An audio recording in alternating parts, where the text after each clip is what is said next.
My name is John Saito. Sacramento Sheriff's Department. Currently, I'm a detective with the Special Investigations Bureau. I've been with the Sheriff's Department 21 years, and I've been a part of the Special Investigations Bureau for 3.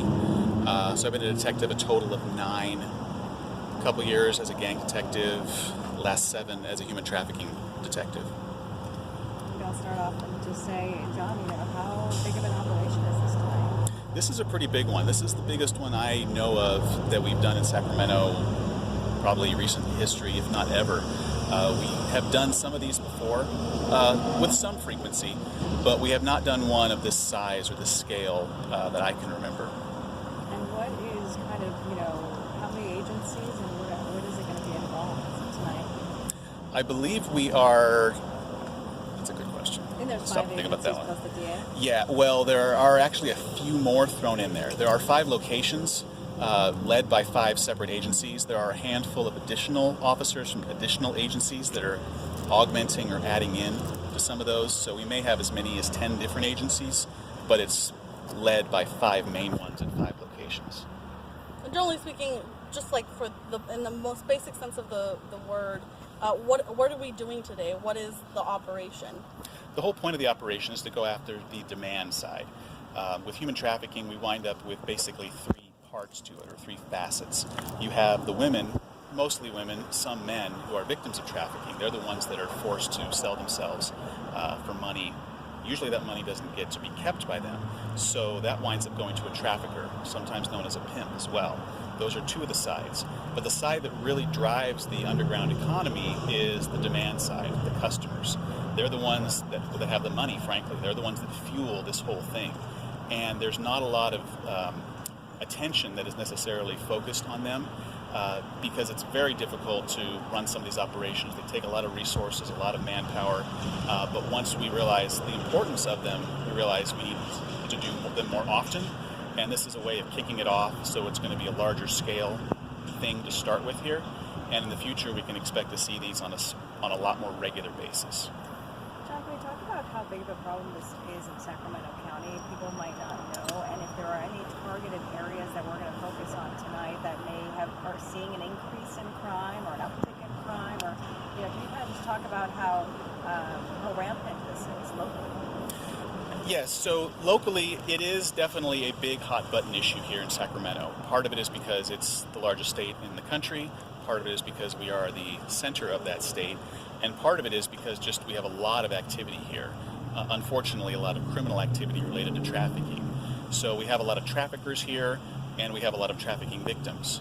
Some of them are local victims and suspects, and a lot of them are from out of town.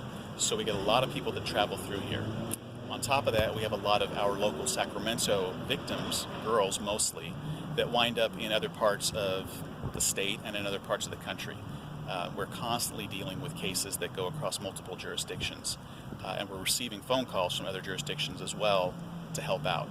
It really spreads pretty far. So when you make a bust and you find some girls, or as you say, some guys too, are they treated as victims first and then you sort out the rest? Yes, in a nutshell, basically, yes, that is the way that we wind up working it. Do you want me to face you for this one? Okay. Yes. So when we come across women and men that are involved frankly, as victims of trafficking, they are being treated as victims. Now, this wasn't always the case amongst all of law enforcement, and even today, amongst different agencies, it has varying degrees of success. Definitely within the Sheriff's Department and the Sacramento Police Department as well, we've seen that this approach is much, much more effective when it comes to the long-term health of the victim, as well as the prosecutability of the case itself, for us to start from the very beginning treating the victim as a victim and less as a suspect. That being said, it can be rather complicated because of some of the activities that the victims are involved in. Sometimes they are doing criminal activities separate from prostitution, and we have to, in a way, sort through all that and try to determine what's the best course of action.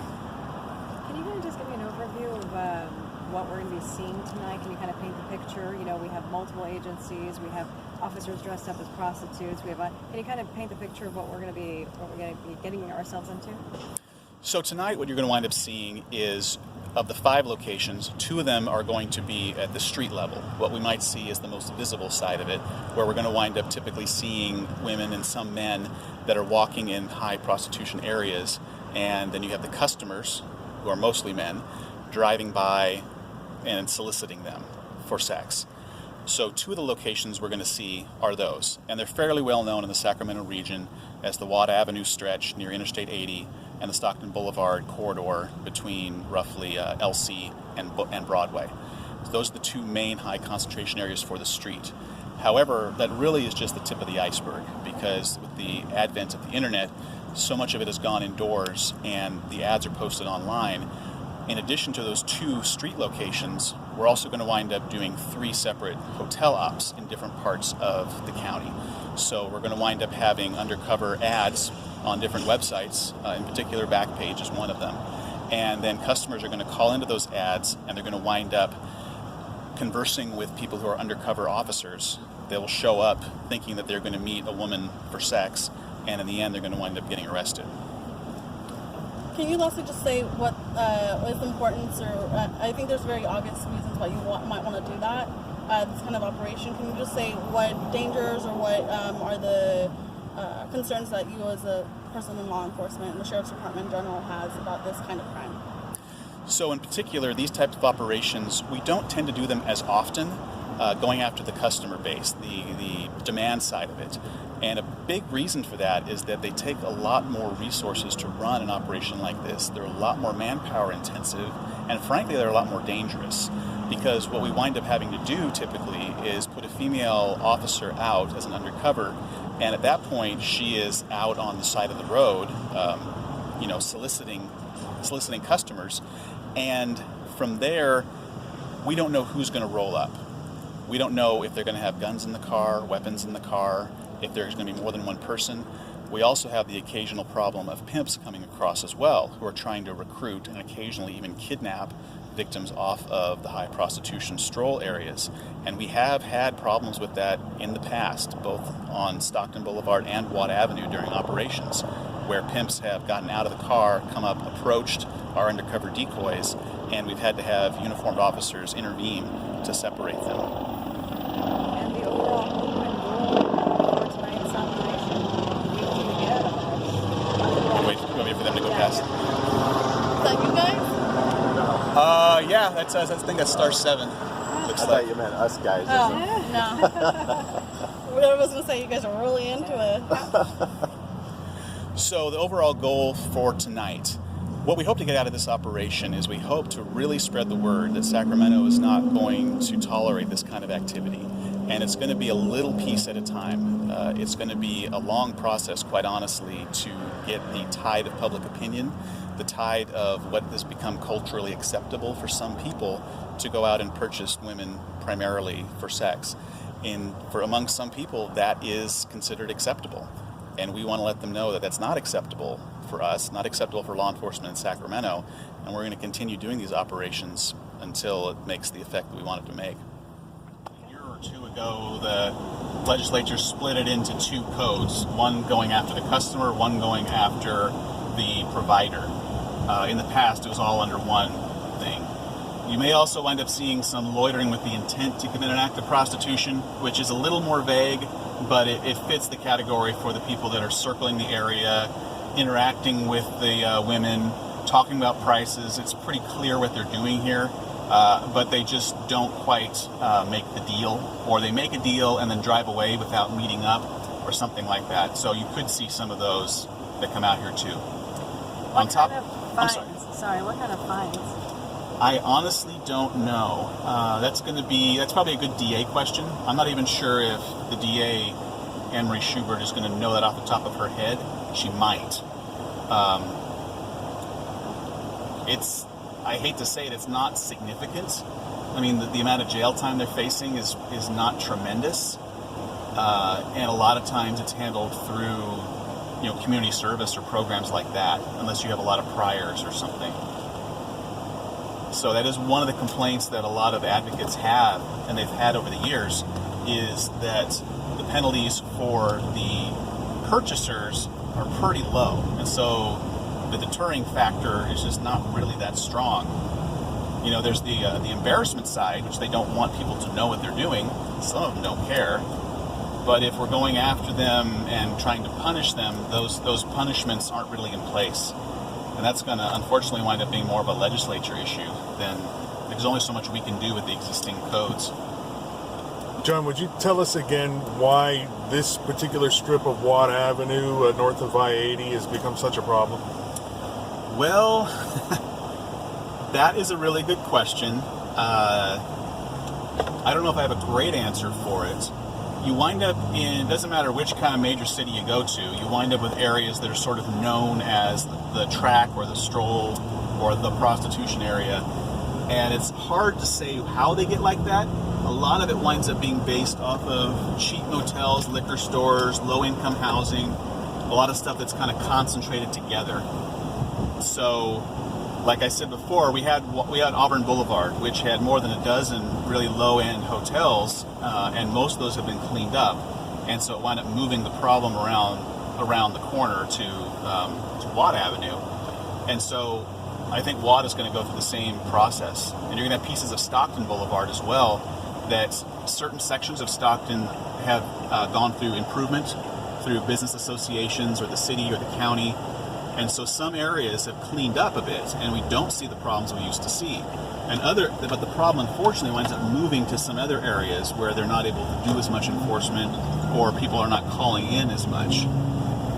So as far as why this piece of Watt is the worst, or as bad as it is, the way I tell people is the women are out here offering themselves on this piece of Watt Avenue because they know this is where the customers are going to come. The customers are out here looking for women because they know this is where the women are going to be. So you don't get to just sort of pick your new area or move it somewhere. The girls are here because the tricks are here. The tricks are here because the girls are here. And they just kind of, it's like a symbiotic relationship, unfortunately. But prostitution isn't the only criminal activity happening as a result of all of that, though, is it? No, it's not. You wind up with a lot of drug activity, and in addition to the drug activity, that winds up, you have theft, we have a lot of strong arm robberies, we have a lot of assaults. A fair number of them wind up going unreported, because if we have customers or tricks that are out here trying to meet up with women and they get beaten up and robbed, they aren't usually going to call law enforcement. Sometimes a witness will call, and that's how we'll find out about it. But short of that, we're just not seeing it. But there's all sorts of other activity like that, illegal activity going on. So you're going to tell me someone's going to pick them up? That's crazy. John, really? Yeah. No way. Mm-hmm. I don't believe it. You'll have a harder time catching the true aficionados. The guys that are out here like every night are probably not going to bite. It's the less experienced ones that are going to decide that they're just too good to pass up. Yeah, but how do you know, as a less experienced one, that they're doing what they're doing? Take a look at them. What do you think they're doing? It's sort of how do you know if it's good art? You know it when you see it. Same thing here. The black car that Emily called out did not go through the drive-thru. It's the walking slowly. It's the no apparent place to go. It's the making eye contact with the drivers as they go by. All that kind of thing. And so let's say they make eye contact with the driver right now. He's driving though. Is it a driver that would pull in?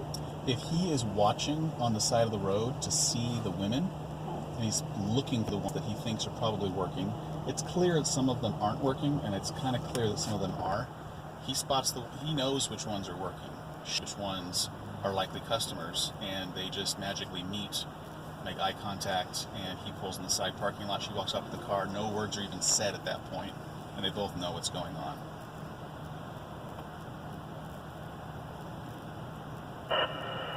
Alright, Pop 67, our friendlies are still out street side on the major near the entrance to the fast food restaurant. No takers as of yet.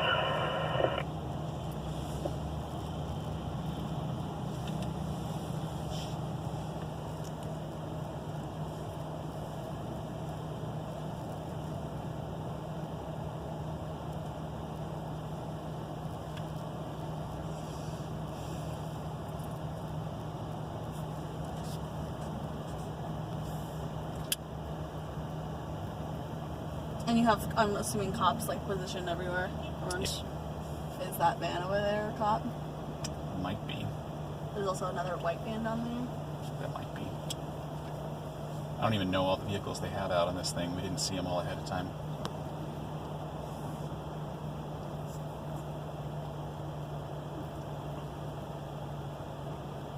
And we have somebody on foot too. That's close by.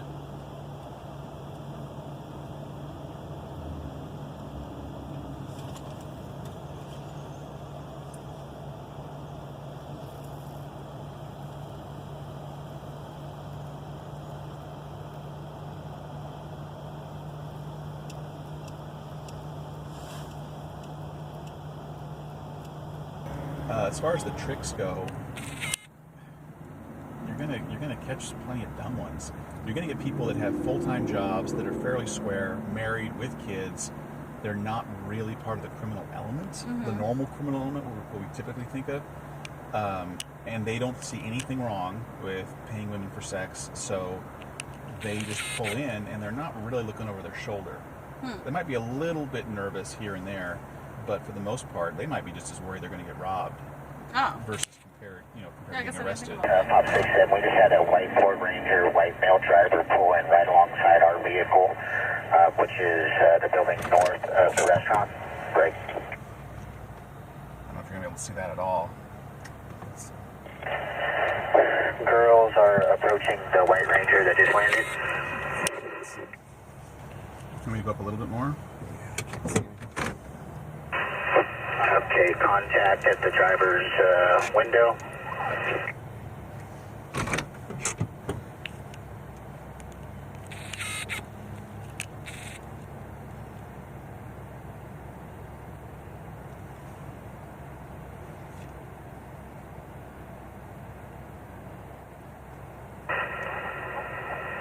Alright, they're still chatting the guy up at the driver's door of the white Ranger.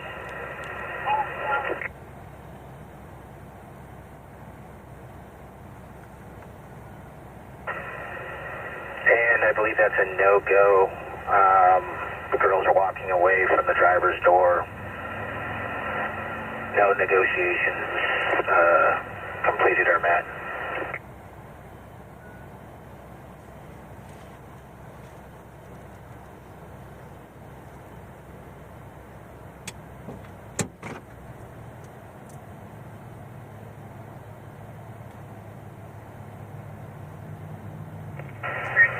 Alright, so the white Ford Ranger is still just posted up in the lot, still parked. And our girls are back out to the entrance. How simple of a... It could be as simple as a man pulling up in a car, engages a woman in conversation, they agree to have a sex act in exchange for money, and then he starts driving where he's supposed to go, or she gets in the car with him, and at that point you have enough there. It doesn't have to be an exchange of money.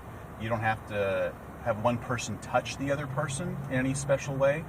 It could simply be the agreement of a sex act in exchange for money, and once they make one more step in furtherance of that, basically we would be arresting them for soliciting an act of prostitution. You know, these areas that are the target areas right now that we're hitting up, how infiltrated are these? I mean, are Johns coming up here every hour, every like a few Johns a day? Are we talking about like potentially hundreds? Alright, our friendlies are talking to, looks like a white male with a short beard and a black BMW that's holding at the exit, heading out to the major. They're at the driver's side door now. Give him a business card. And that was a no-go as well. The black Beamer just pulled out heading southbound on the major away from the girls. Tell them to lower the deal. You will get a lot of, like people who go fishing, they'll talk about like nibbles. You get nibbles at it. We could see that same guy 3 more times tonight, and he'll just keep coming by and kind of trying to make a decision if he's going to do it or not, or decide if it's really worth it and what her prices are. And so sometimes we'll get those guys that keep circling and circling and circling and keep seeing the same cars. Some of them just go right in and do it. But you're asking about how infiltrated it was. So we will get customers out here every hour of the day, 7 days a week, even on holidays. They're out here kind of all the time. Sometimes they're busier than others, but they are out here all the time. We will have a morning rush, we'll have a lunchtime rush, you'll have an after work rush, you'll have a late night rush. But I mean, even 4 o'clock in the morning, there are customers out here and there are women out here. When you say there's customers out here, for the viewer that's watching at home, I mean, who are these Johns? These Johns are really kind of anybody. It's not as though they're all people with a criminal background. Some of them wind up being pretty normal looking people, at least from the outside. They may be married, they may have kids, they have a regular full-time job, and they've just decided that this is something acceptable for them to do. And so they come out here and they decide they want to pay women for sex, and they don't seem to think there's a problem with it. Any problems that, potentially... Alright, Pop 67, our girls are making their way towards a black Honda Civic that just pulled into the lot. The plate on it is going to be 6 Zebra Ocean Tom 573. I'm unable to see the driver.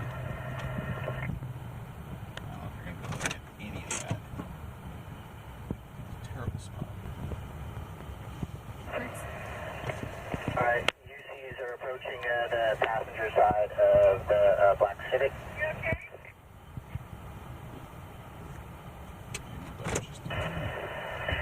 And the UC just got denied. The guy told him he didn't want to party. I think at some point it's going to start wearing on their psyche. I'm going to reposition somehow. Okay, white Dodge Ram that just pulled into the lot, parked facing north. UCs are making contact. Looks like an out-of-state plate. I can't make out the plate, and they were denied as well. Good Lord. Your radio's bad. You're super scratchy. So what's happening, do you think? I don't know. I mean, I don't necessarily... Alright, in case you didn't hear those last updates, we had 2 vehicles pull into the lot. Girls made contact with both, and both said they didn't want to party and drove away. I don't necessarily... It's not as though I think they've spotted us somehow and that they are deciding against that. Because if they were customers that were scared off, they would just leave. They wouldn't engage the girls in any conversation at all. If they're straight up not customers and have zero interest in these women, they probably wouldn't have parked in those really weird spots next to closed businesses. Because why would you park there? Alright, our friendlies are back out to the major near the entrance. They're testing the waters. They're kind of getting... And we still have good wire. These are probably potential customers putting their feelers out. Okay, there's a goldish, greenish Toyota minivan pulling in to the north side, right alongside the Eagle's Nest here. Wave the girls over to him. They're walking to him. Looks like an Eastern Indian male driver. Are you sure you can't see us? The plate is 7 Yellow Ocean Victor 528.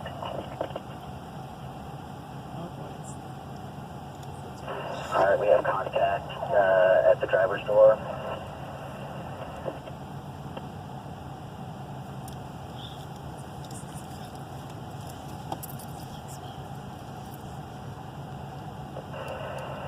Alright, sounds like good conversation. What?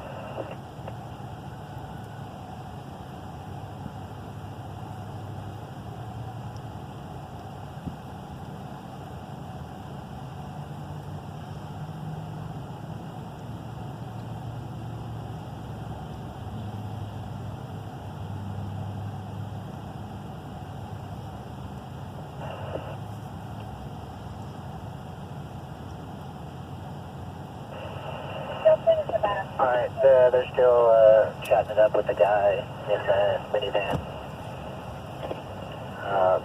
Sounds like he wants a car date. They're telling him no.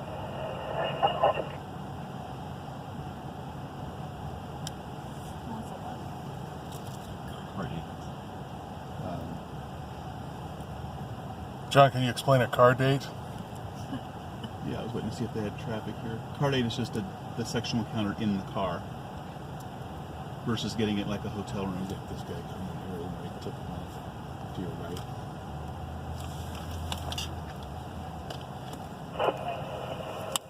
Alright, so they're still in conversation with the guy in the greenish gold Toyota minivan.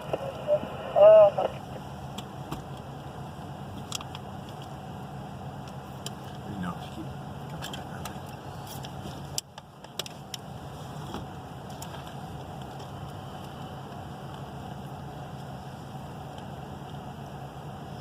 If they make a deal, would we hear it on the scan?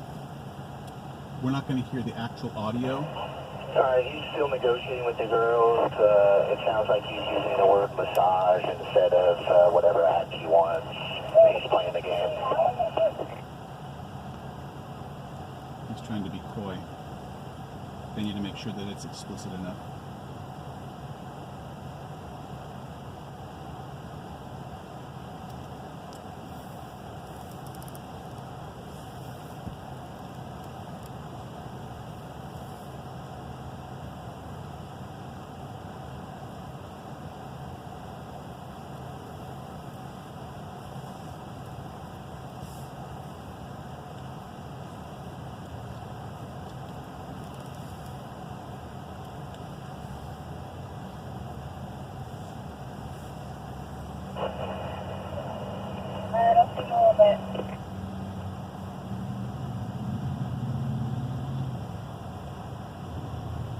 Alright, our friendlies are walking away from the vehicle. She's directing them around back.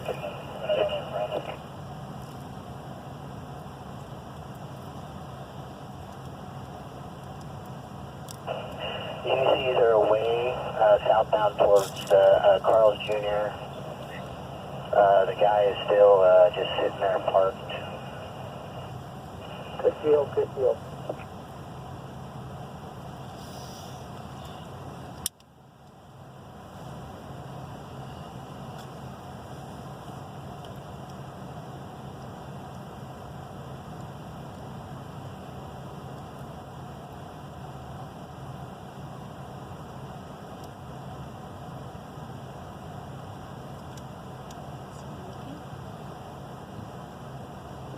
Okay, that was a good deal, $20 for oral. The van is backing. Heading southbound through the lot towards the CJ's.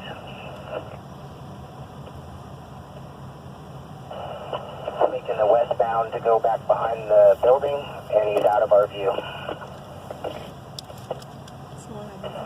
The arrest team, that guy's good to go if he pulls around back. 568, he's pulling around back now. He's back there. So what happened was we had a guy pull off of Watt Avenue in a minivan. He made eye contact with our undercovers. They made eye contact with him. He parked a little bit off the street. They walked over to him. They continued to make eye contact. They started a conversation. Conversation went for actually a few minutes in this case. And then an agreement was made for some type of a sex act, in this case oral sex, for $20. And then they asked the guy to go around behind the building, and at that point, when he went behind the building, he was arrested by the arrest team. Can you talk a little bit about that language that he was using? The officer or the customer? Customer. Guy? Well, it sounded like he was talking about a massage at first, as if he was trying to kind of feel things out. Sometimes the customers have this idea that if they avoid using certain terms,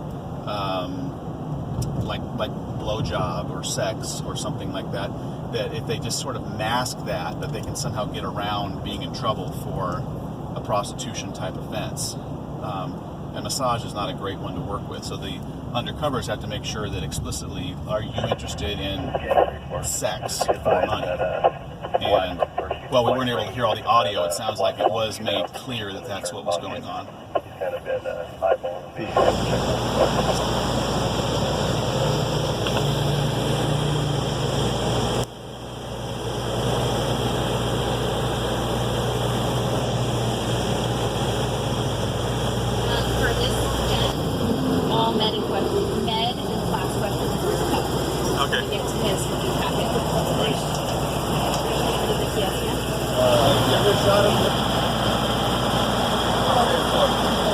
Watch your feet. Hey, I'm driving. Don't try to drive.